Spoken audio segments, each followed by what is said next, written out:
Hello everyone, welcome back to our channel. आज इस video में कॉन्टिनेंटल ड्रिफ्ट के बारे में पढ़ेंगे। सबसे पहले तो ये कॉन्टिनेंटल ड्रिफ्ट यानी क्या, इसका मतलब है जो आज के हमारे 7 कॉन्टिनेंट्स हैं वो किस तरह से डिस्ट्रीब्यूट हुए, इसको लेके एक फेमस थ्योरी है कॉन्टिनेंटल ड्रिफ्ट थ्योरी। उसी के बारे में देखेंगे। So let's get started. So सबसे पहले 29% of the surface of the earth has continent and rest is the ocean. यानी हम ये देखिए, हमारा ग्लोब है, वर्ल्ड मैप। इसका पूरे वर्ल्ड में सिर्फ 29% है कॉन्टिनेंट, यानी सिर्फ 29% ज़मीन है और बाकी का 71% पूरा भरा हुआ है वाटर से। और ये even the distribution of continent over both hemisphere is not the same.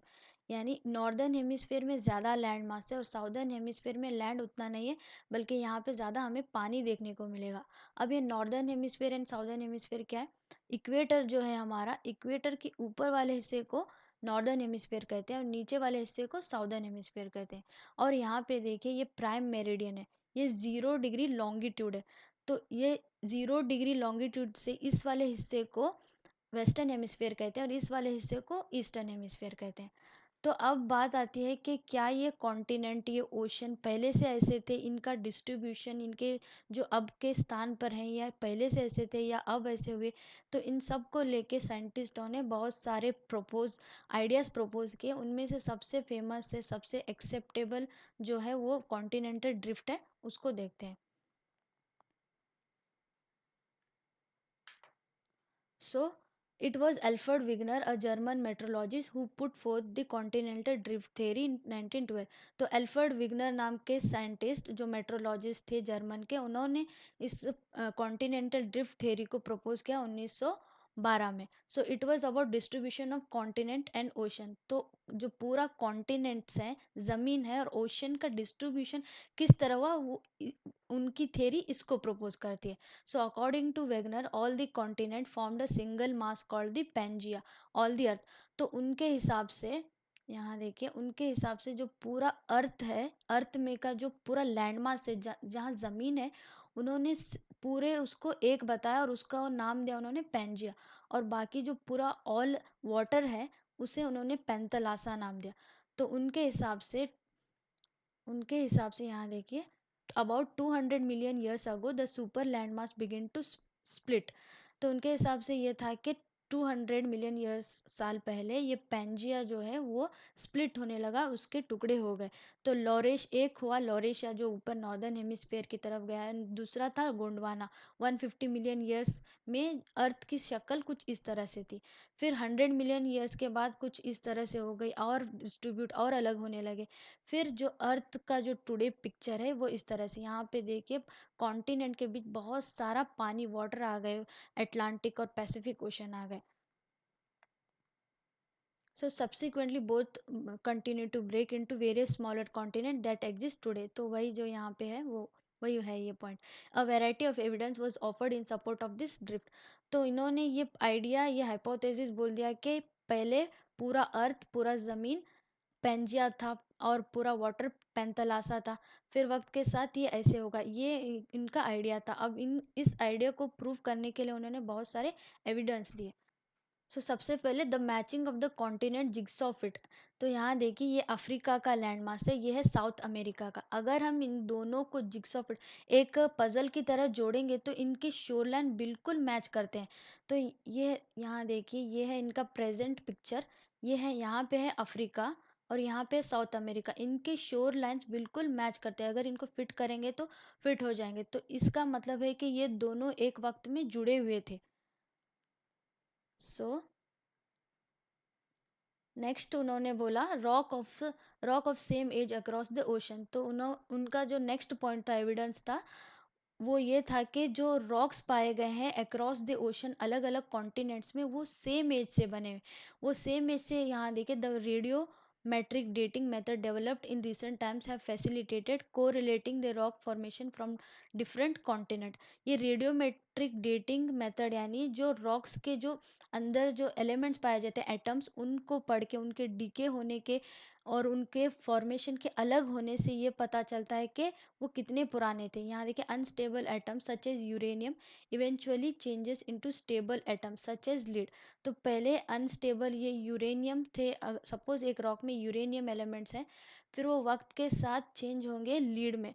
तो इस चेंजेस को पढ़ के साइंटिस्ट जियोलॉजिस्ट बताते हैं कि इनके एज क्या है। तो इस एज के आधार पे ये पता चला है कि rocks of the same age across the ocean पाए गए। तो ये अक्रॉस द ओशन कैसे गए, वो अपने आप तो नहीं जा सकते, तो इसका यही मतलब है कि पूरा ज़मीन, पूरा लैंड मास एक वक्त पे कनेक्टेड था। सो इसका ज़्यादातर एविडेंस मिलते Brazil coast matching with those from the western Africa. तो Brazil coast and western Africa में जो ज़्यादातर रॉक्स हैं वो सेम एज के हैं।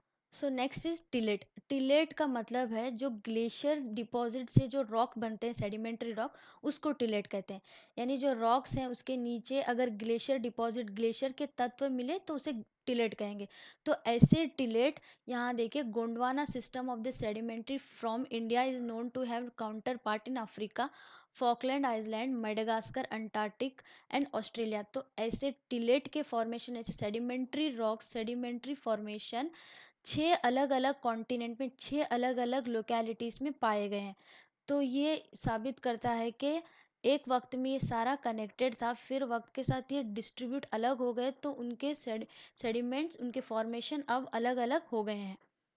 So this resembles demonstrate similar histories. तो यही उनके बताता है कि एक वक्त में उनकी सेम हिस्ट्री थी। So next is placer deposit. The occurrence of rich placer deposit of gold in the Ghana coast and absolute absence of the source of rock in the region. यानी जो घाना है अफ्रीका में, ये famous है gold mines के लिए। यहाँ पे ज़्यादा गोल्ड मिलता है, बट एक स्ट्राइकिंग फैसिनेटिंग बात ये है कि गोल्ड के नीचे प्लेसर डिपॉजिट बिल्कुल नहीं है, बल्कि वो प्लेसर डिपॉजिट वो सोर्स रॉक हैं ब्राज़ील में। तो ये देखिए, इनके बीच यहाँ पे बहुत बड़ा they are apart by big Atlantic ocean, but फिर भी यहाँ पे यहाँ पे गोल्ड मिल रहा है और इसके सोर्स रॉक ब्राज़ील में। तो इसका भी यही मतलब है कि ये एक वक्त पे सेम थे। So next is distribution of the fossils. Observation that lemurs occur in India, Madagascar and Africa links the three landmass. Lemurs यानी कुछ ऐसे जानवर ऐसे दिखते हैं। तो ये वाले छोटे जानवर, ये इतने छोटे हैं, तो अगर ये इंडिया में है, मेडागास्कर में, अफ्रीका में, तो ये इतने दूर दूर कैसे पहुंच गए। तो इसका भी यही मतलब है कि वो लैंड मास एक वक्त पे सेम था। और यहाँ पे देखिए, fossil remains of the fresh water reptile mesosaurus. ये मेसोसॉस अब एक्सटिंक्ट हो चुका है, इनके स्केलेटन्स भी मिले हैं अलग अलग कॉन्टिनेंट में। तो इन सारे deposit, distribution of the fossils की वजह से भी ये पता चलता है कि ये लैंडमास एक वक्त पे साथ में थे। So mesosaurus was a small reptile adopted to shallow brackish water. तो मेसोसोर्स कुछ इस तरह से दिखते थे, बट अभी वो एक्सटिंक्ट हो चुके हैं, सिर्फ उनके स्केलेटन हमें मिलेंगे।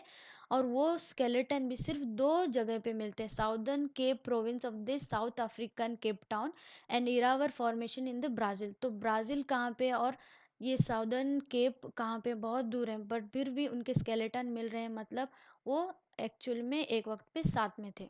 So the two sides now are apart by 4800 kilometre with an ocean in between. तो जो ब्राज़ील है और ये साउथ अफ्रीका है, इनके बीच इतना बड़ा गैप है, और विथ ओशन इन बिटवीन।